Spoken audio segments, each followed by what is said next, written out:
Born and raised in the Netherlands, he adopted the singular moniker Constant. He became fascinated with art in his early 20s and began studying the likes of Paul Cézanne, as well as Cubism, enough to become an artist himself from the 1950s up until the very time of his death in 2005. The 1950s were an important decade for Constant. He was working on paintings, sketches, texts, and even architectural models that he would use to describe a post-revolutionary society that was eventually named New Babylon. So how did Constant transfer from art into architecture? He claims it happened in Frankfurt during the 1950s. It must have been 1951. Frankfurt was bombed, flat, during the war. Indescribable. I was working there in a studio, painting. I would take my son to school every morning. The walk was across an enormous bomb site, a great heap of rubble with places here and there that had been flattened so you could walk over them like paths. It was surreal. If you walk through a town that lies in ruins, then the first thing you naturally think of is building. And then, as you rebuild such a town, you wonder whether life there will be just the same, or what will be different. Then you think about the influence of the surroundings. So what is the New Babylon? The world of plenty. The world in which man no longer toils but plays.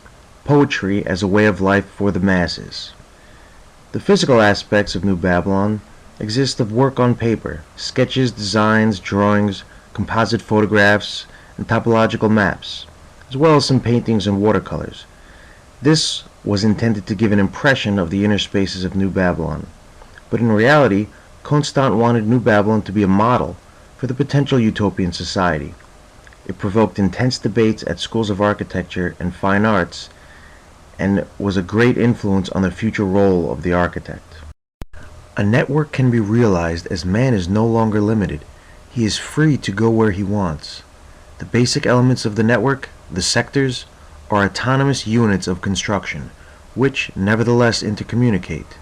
This sector network is perceived from within as a continuous space. New Babylon ends nowhere, since the earth is round. It knows no frontiers, since there are no more national economies, or collectivities, since humanity is fluctuating. Every place is accessible to one and all. The whole earth becomes home to its owners. Life is an endless journey across a world that is changing so rapidly that it seems forever other.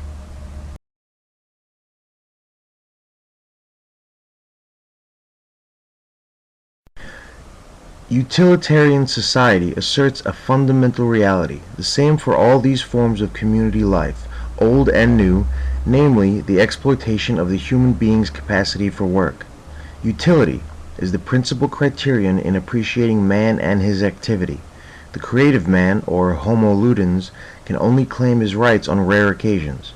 With the ludic society and the automation of labor, a Marxist kingdom of society is realizable. Automation of all useful repetitive activities frees at the mass level an energy that can henceforth be directed towards other activities. Collective ownership of land and the means of production and rationalization of the production of consumer goods facilitates the transformation of this energy into creative activity. With productive work disappearing, collective timekeeping is no more. The masses will, on the other hand, have a considerable amount of free time. Constant's New Babylon was widely published in the international press in the 1960s. He quickly attained a prominent position in the world of experimental architecture. However, this influence would eventually be forgotten. The project had not been displayed since Constant stopped working on it in the 1970s.